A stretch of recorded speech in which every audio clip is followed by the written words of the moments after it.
So welcome everyone. I'm Chris Rim, as you see. It's a Springfield College BA 2012. I walked across the stage yesterday. I'm 22. I think I was in like 7th grade in 2012. So it was 2021, and I'm honored and I'm excited to be joined here with Ben Wallace and Cynthia Cooper. To get started, I really wanted to talk about how you both are Hall of Famers, or you'll be inducted next year, and congratulations on that. And oftentimes when you see successful people like the both of you, it often seems as if you kind of just got there. Like you just woke up and you were successful. You were an NBA champion. You dominated WNBA. So was there ever a point in your life or your career where you ever felt like you wouldn't be what you are now, or you wouldn't be successful? And how did you overcome it?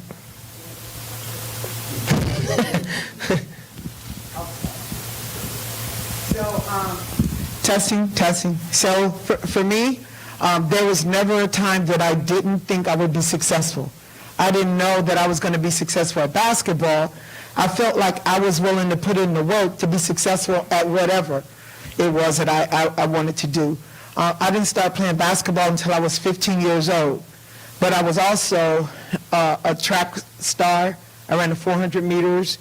I long jumped. I played softball, tennis. I did it all. I knew that sports would allow my family, for me, to go to college because we were very poor. So I knew the only way I could further my education was through sports. Once I started playing basketball, sorry, I'm going to take this off because I remembered that I forgot. You remember, you forgot. Anyway. So for me, it was all about finding a path. Staying on that path, not getting distracted, and not getting discouraged. And when people told me what I couldn't do, it was my purpose to prove them wrong. And growing up where I grew up, I didn't have a lot of role models. But I had a lot of examples of what I should not do, places I should not be, places I should not go, and people I should not hang around. And so for that, I was motivated. I've always been motivated. We've won a championship on every level that I've participated. High school, college, overseas. Io parlo italiano. Se c'è qualcuno che parla italiano qui? No? Nessuno? Va bene. I'll continue in English then, since nobody speaks Italian. So yeah, and yeah. Did I answer your question? Yeah, more did. All right, cool. In Italian this time. And then you could go too. My answer to that same question is, was there ever a time I thought I wouldn't be successful? To be honest, there never was a time that I thought I wouldn't be successful. But as far as being successful at basketball, since we're being honest, I used to hate basketball. Thought basketball players were soft. I was a football player. I didn't like basketball because there was no contact, and all I wanted to do was hit somebody. He always hitting on somebody. So I thought I was going to have a successful football career. But I played basketball, I played football, I played baseball, long jump, triple jump, high jump, shot put, discs. My mom was going to find some type of way to get me out the house. You were going to do something, son. But my senior year in high school, I pinched a nerve in my neck. And the doctors told me that I wasn't going to be able to play football. So instead of getting down on myself, I turned all my focus to basketball. So it was my senior year after I hurt my neck playing football that I decided I was going to go to the NBA playing basketball. So how did that happen? I don't know. You got a strong sense of belief in yourself, and you find somebody that believes in you just as much as you believe in yourself. And that one person for me was my mother. She was about 6'4", about 265. The biggest hands I ever seen in my life. Never played basketball a day in her life. Never even shot a hoop. But she put the basketball in my hand and told me, this your ticket. After watching me work 2 weeks in a cotton field doing manual labor. She decided that wasn't the route that she wanted her baby boy to take. So she gave me a basketball and said, this basketball or this football or something going to work for you, because if it don't, I'm going to have to live a long time to take care of you, because I don't see you working at 9 to 5. So, any doubts? No, just not in basketball. Yeah, and you kind of touched on the role model aspect. Cynthia, did you have a mentor or a person in your life that motivated you? So I didn't really have a lot of role models, but my mom, she led by example. It's like she worked 24 hours a day. You know, every time, you know, you're looking for, she's not there when you leave in the morning, she's not there when you come back after school, because she's fighting hard to prepare or to put food on the table, you know. So for me, my motivation was really about things and people that I did not want to be like. As I grew older, I gained role models like, you know, Lynette Woodard, or, you know, for me, there wasn't a professional women's league at the time, so, you know, Norm Nixon, don't worry, you guys were way too young, you'll never know, Magic, and players like that I really wanted to play. I wanted to play like, I wanted to be a complete player, I wanted to be the best, but I've always wanted to be the best. I wanted to be the best student, I want to be the best mom, I want to be the best wife, I want to be the best. I think in my career, I didn't think I was different when I was growing up. But I thought everybody had this. I thought everybody wanted to be the best. I thought everybody was willing to put in the work to be the best. So I didn't see myself as anything special. As I moved throughout my career, like with basketball, for example, with basketball, I played every role on a basketball team that you can play. From not getting into the game to being the go-to player to knocking down the winning shot. Every role you could play, but none of it made me any less confident, any role I played, because at the end of the day, I play a team sport, and we're there to win a championship. And my mom was a big part of that, because she taught me perseverance. She taught me how to reach for my dreams. She told me when I didn't know I could do anything, I set my mind to, she told me I could and made sure I did. So it would be my mom for me. Yeah. And Ben, outside of your mother, did you have anyone in your life as a mentor or a role model, or as Cynthia mentioned, as maybe people who you didn't want to be like, who helped you go the other direction? Yeah, I had quite a few of those. You know, for one, I have to thank my mom for blessing me with 10 other siblings. High school, I met this guy, Charles Oakley. Y'all might not. That's why you so neat. Like, you and Charles, man, see, I knew it. So I met this guy, Charles Oakley. He had a basketball camp in Alabama, and I went to his basketball camp. And we ended up, you know, being kids. We was goofing around in the camp. You know, he ain't like the fact that we was goofing around, so he challenged me one-on-one, and we went out there and played one-on-one in front of the camp.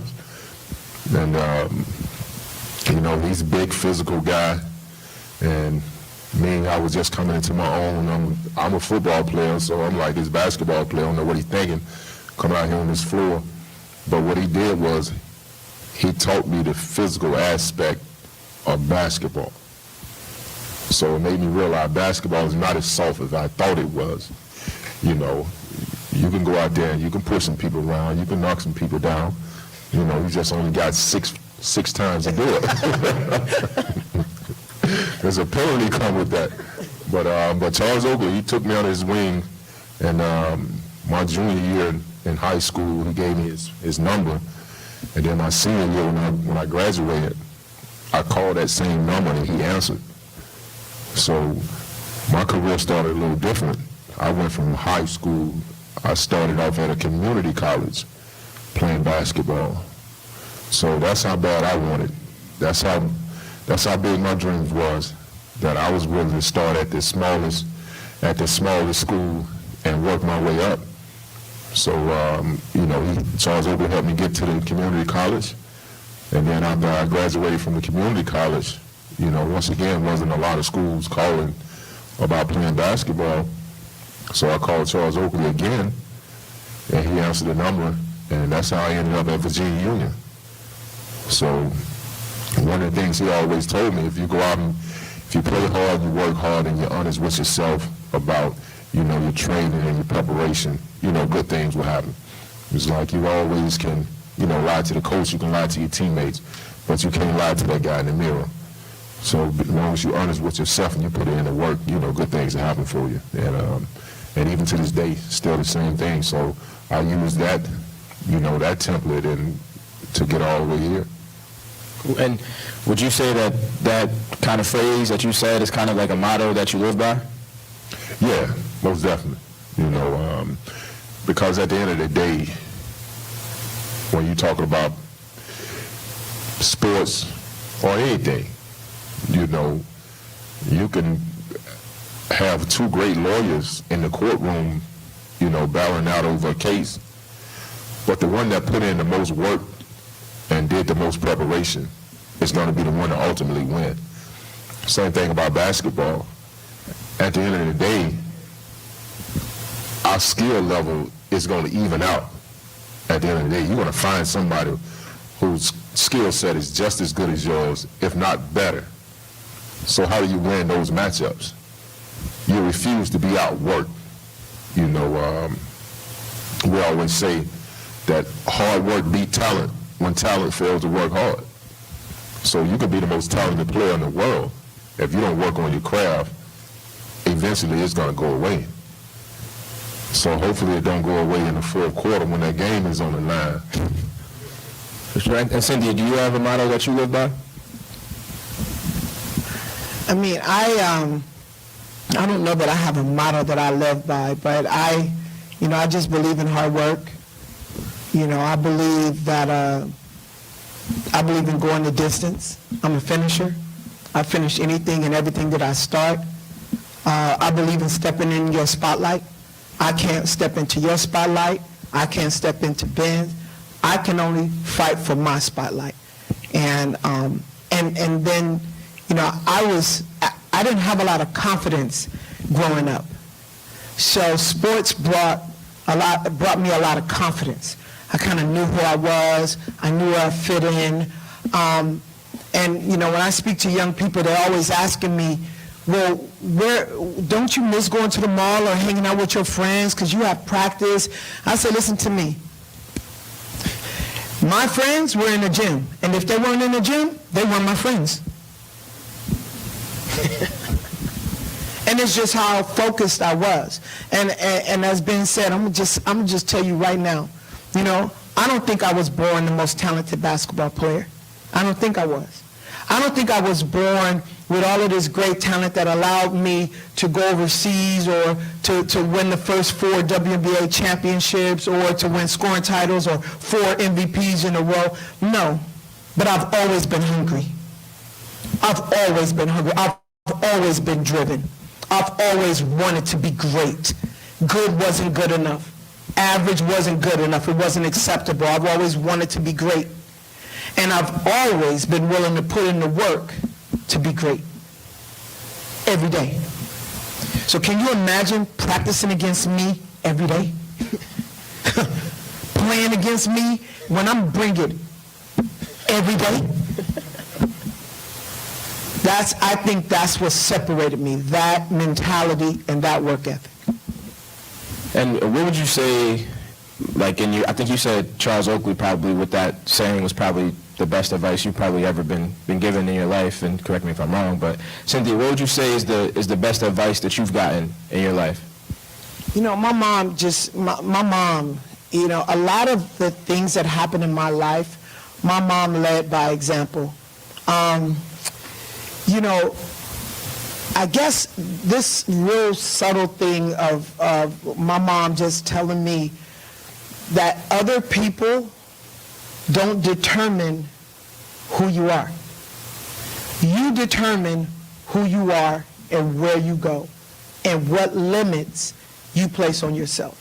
Nobody else determines that except you. And I live by that. because I went overseas by myself.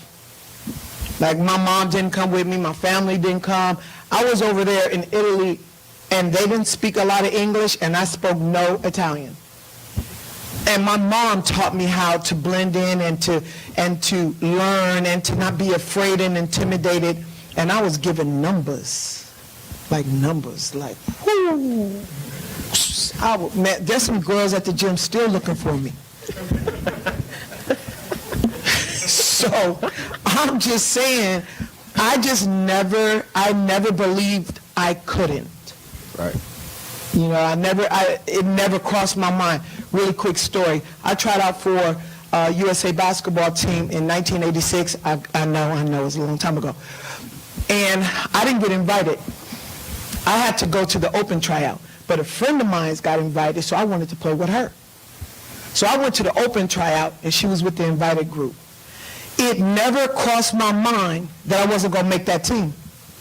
It just I never thought of it. I never thought of odds. I ended up making the team, and she didn't. So we still didn't get to play together. But that's how I started my USA basketball career. It's a good spot. You didn't have to call me out. And Ben, did you have any different advice other than that advice that Charles Oakley gave you that you would say is kind of the best advice you've ever gotten? Well, once again, it was my mom. She always told me that that quitters and finisher look the same.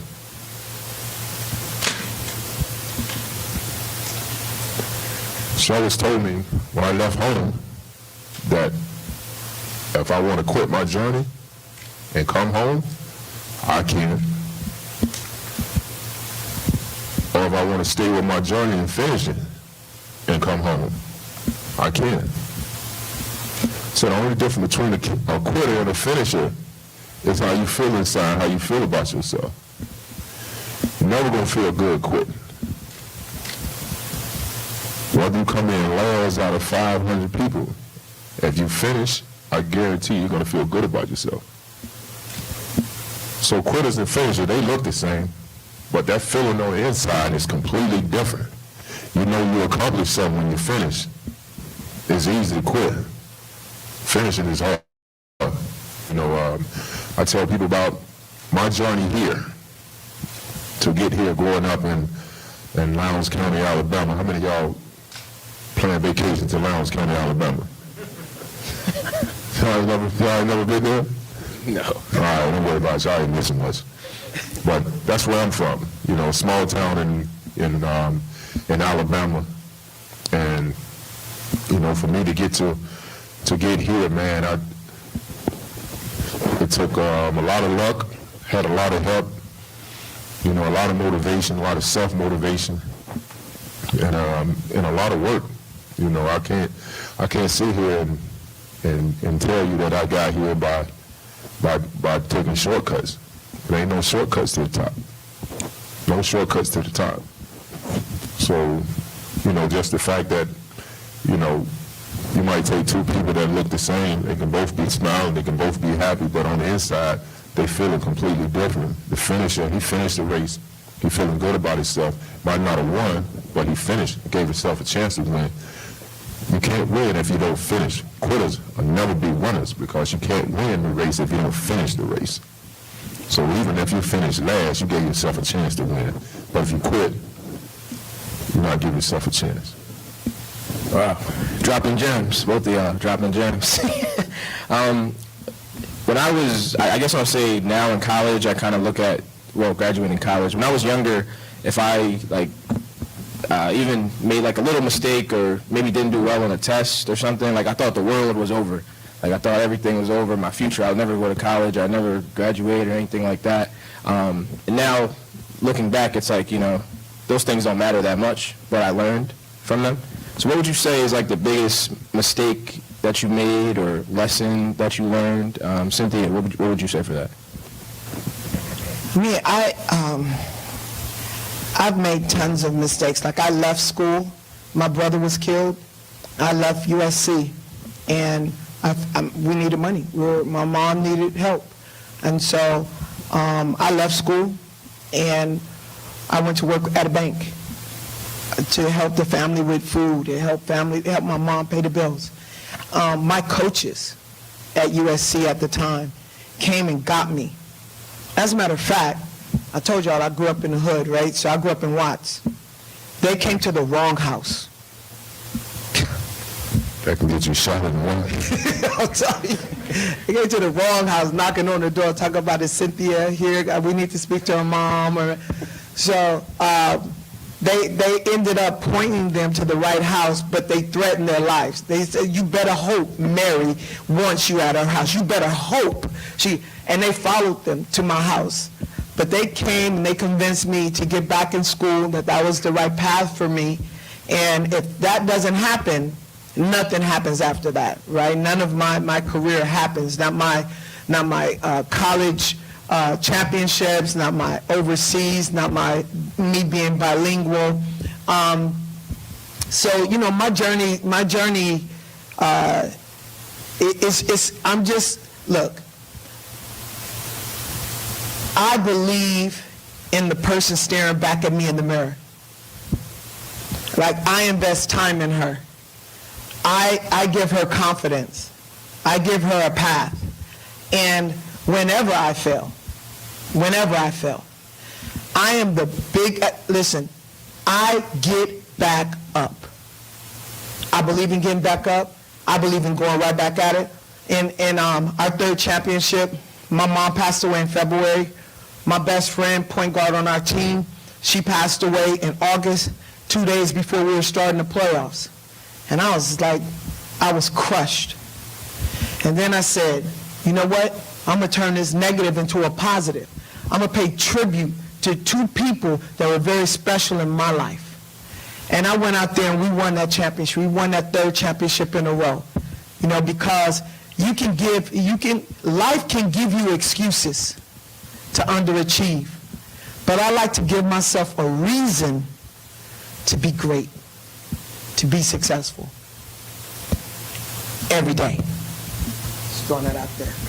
It's like a crazy one line. What was it again? Life can give you excuse. What? I'll write it down for you. Yeah, I need that after this. That was great. I got you. How about you, Ben? I think the one mistake that I never wanted to make was I never wanted to be the mistake that I made. I made plenty mistakes, but I always looked at myself like I'm not the mistake though. I think the biggest mistake that a lot of times that we make is we don't learn from our mistakes. If you do something today that don't work out, it don't mean you're a failure. You made a mistake, all right? You learn from it. Next time you get better at it. But when we fail to learn from our mistakes, then we planning to fail. So I never wanted to be one that didn't learn from my mistake and be the one that keep making the same mistake over and over and over and over again. Like when Coop come down and she try to double cross me, I'm still in that ball. Yeah. Then she gonna come down, she gonna double cross me, I'm gonna let her go to the basket, then I'm gonna block the shot. See what I'm saying? I'm learning the game. So just because she crossed me over, I fell for one mistake. But at the end of the day, I get my just due back at the basket. Y'all, I'm going to drag him up and down the court. Look at him. Drag him to the basket. I already know he's going to try to block my shot. I'm going to put my shoulder in his chest, all of that. All of it. Hey, I just want to say one more thing for you guys. This is just for the kids. Stop being afraid to fail. The only way you could be great is to fail, get back up, and do it better the next time. Don't be afraid to try something, a sport, a shot, a move, something in school, math, algebra, calculus, whatever it may be. Don't be afraid to fail, because that's what's going to make you great. Because you learned it. And you might find something that you are really, really good at. You just don't love it. Right? But you cannot be afraid to fail. And don't allow social media to to be your measuring stick. Don't allow it to be your measuring stick, because they be failing too when they're not on social media. Okay, that's all I have to say. Sorry. Well, Sorry about that. Before I ask the last, what is like the average age of the kids here? 11, 12, Nice. 11, 12. Yeah. So I guess before you kind of did it already, Cynthia, but we can go back go back to you. But I would say, before we get out of here, Ben and Cynthia, what would you tell your 11-year-old self, or what advice do you have to our 11-year-olds in the audience today? Cynthia just said it. You know, we can sit up here and talk about all the success that we have. We can talk about, you know, playing college ball. We talk about playing, you know, NBA basketball, WNBA basketball, you know, playing overseas. You know, I can give you the rundowns of my stats or, you know, everything I accomplished in my career. But in order for me to be sitting here at the Hall of Fame right now, it's a testimony of how many times I have failed. Because you can't make it to the top if you don't fall. Because that's the only way you're going to learn, and that's the only way you're going to get stronger. How you get the mind stronger. All right, you challenge it with a lesson that you never seen before. You might fail it the first time, but now you're familiar with it. You're going to figure it out. You know, failure is the best teacher. I can tell you all my stories. I can try to motivate you all you want, all I want. But if I just put this basketball in your hand, and I tell you, all you got to do is go there, square your shoulders up, you know, get your head level, nice follow through, ball gonna go in. Probably not gonna go in. But if you continue to work at it, you're gonna continue to get better at it. You didn't let that failure, that first miss, stop you from trying. So failure is the best teacher. You know, just know that you're gonna fail at a lot of things. You know, you're not gonna get it right on the first time. But don't you become a failure because you failed once or twice. And I would just say, I mean, a couple things. I'll touch on three things, right? First, accountability. When you messed up, own it. Get over it, get past it, do better. And I think, you know, we talk about basketball and we're here in the Basketball Hall of Fame, but I just want y'all to know, I have boy-girl twins. And my daughter is a physics major at Furman. She plays basketball. She's a double major, physics and mechanical engineering. She is a beast. My son is a business major at Pepperdine. Both of them are academic kids. Both of them play sports. They both are tennis players as well as basketball players. And so my accomplishment is holding them accountable to reach greatness in whatever it was they wanted to do. Right? But when it didn't go well, I never allowed them to get too high and too low. Right? I always challenged them to be the best. Even when my daughter brought home a 97, I said, could you have gotten 100? The next time, bring me 100. I'm just saying. But it set a standard. I didn't have to chase them to do homework. They took pride in their work. They took pride in their grades. They believed that they should be great every day. So when it was time for, you know, them to go off to college, I wasn't worried. I'm not worried about no peer pressure. My kids are confident. They know better. Right? And that's my accomplishment, right? That's what I want to be a great parent, not just a great basketball player. Cool. Well, thank you, Ben and Cynthia and Boulay and the Hall of Fame and everyone for joining us today. It's been a great time. I learned a lot, and I'm going to have to talk after to get those gems you dropped. Hopefully I can write them down or something, because y'all were dropping a lot of gems. Can we just give them a round of applause?